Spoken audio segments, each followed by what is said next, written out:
Good morning, friends. Welcome to Sharekhan pre-market roundup.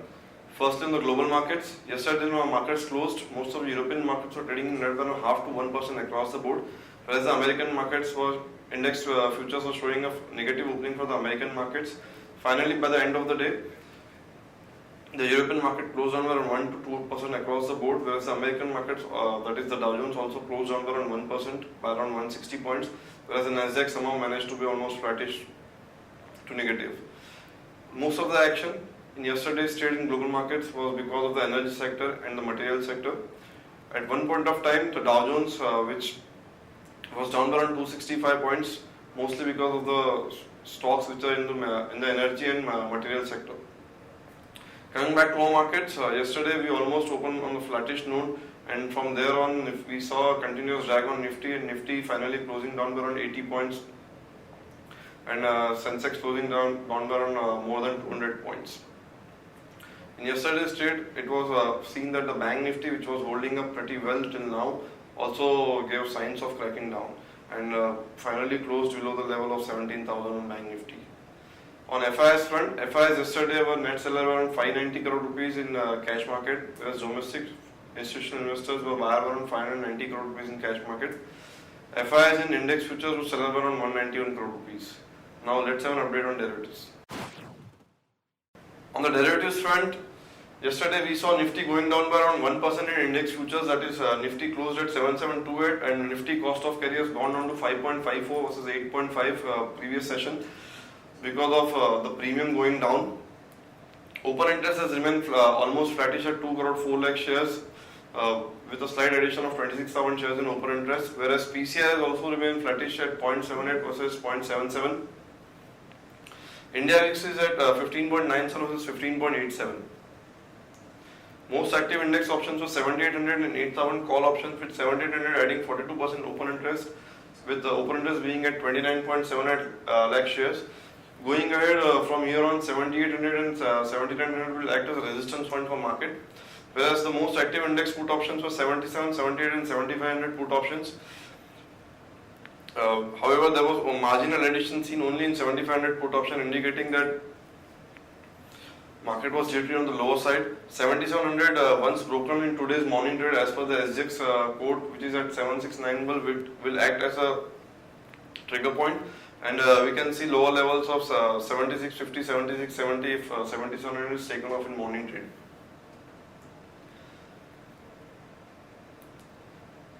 India Bulls Real Estate is the only stock in ban period as of yesterday, and FIS in index futures was seller by 191 crore rupees, whereas FIS in index options was buyer by 177 crore rupees.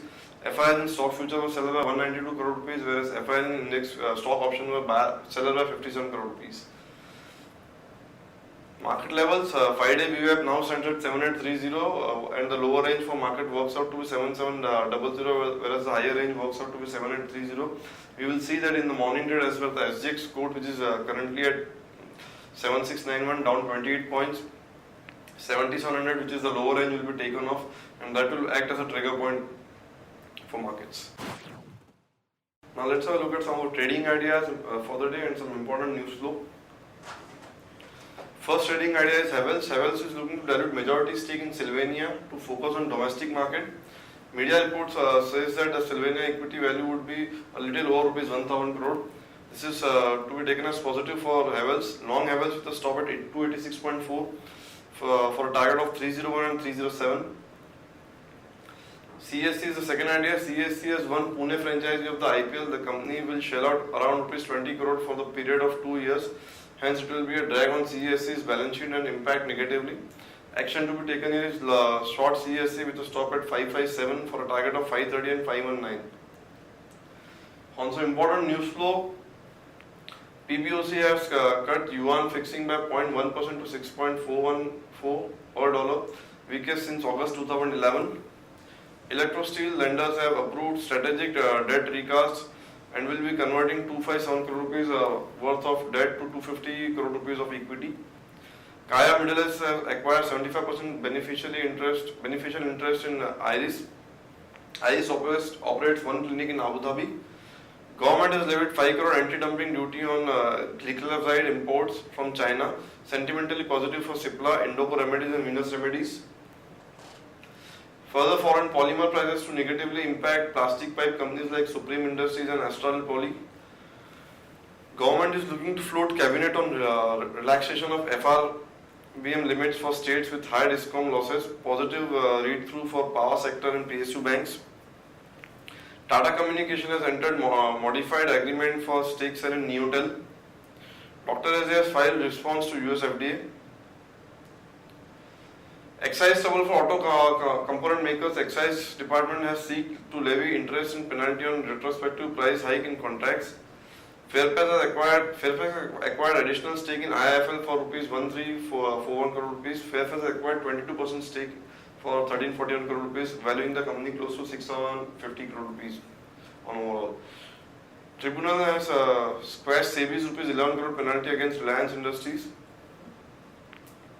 Alchem Labs have been subscribed 35% and Dr. Labs, Path Labs has been subscribed 65% on day one of the IPO. Steel companies are seeking exemption from import duty on natural gas. Domestic steel makers cite hurdle in sustaining steel production. Heavy Industries Minister says BHEL has orders worth ₹22,000 crore for this year. And the stocks with positive bias for today are IRB, TCS and Kotak Bank. Stocks with negative bias are Coal India, Bank of India and Dr. Reddy. Stocks for investment are Aditya Birla Nuvo, Axis Bank, Britannia Industries, M&M and Sun Pharma. That's all friends from our side. Thanks and have a nice trading session.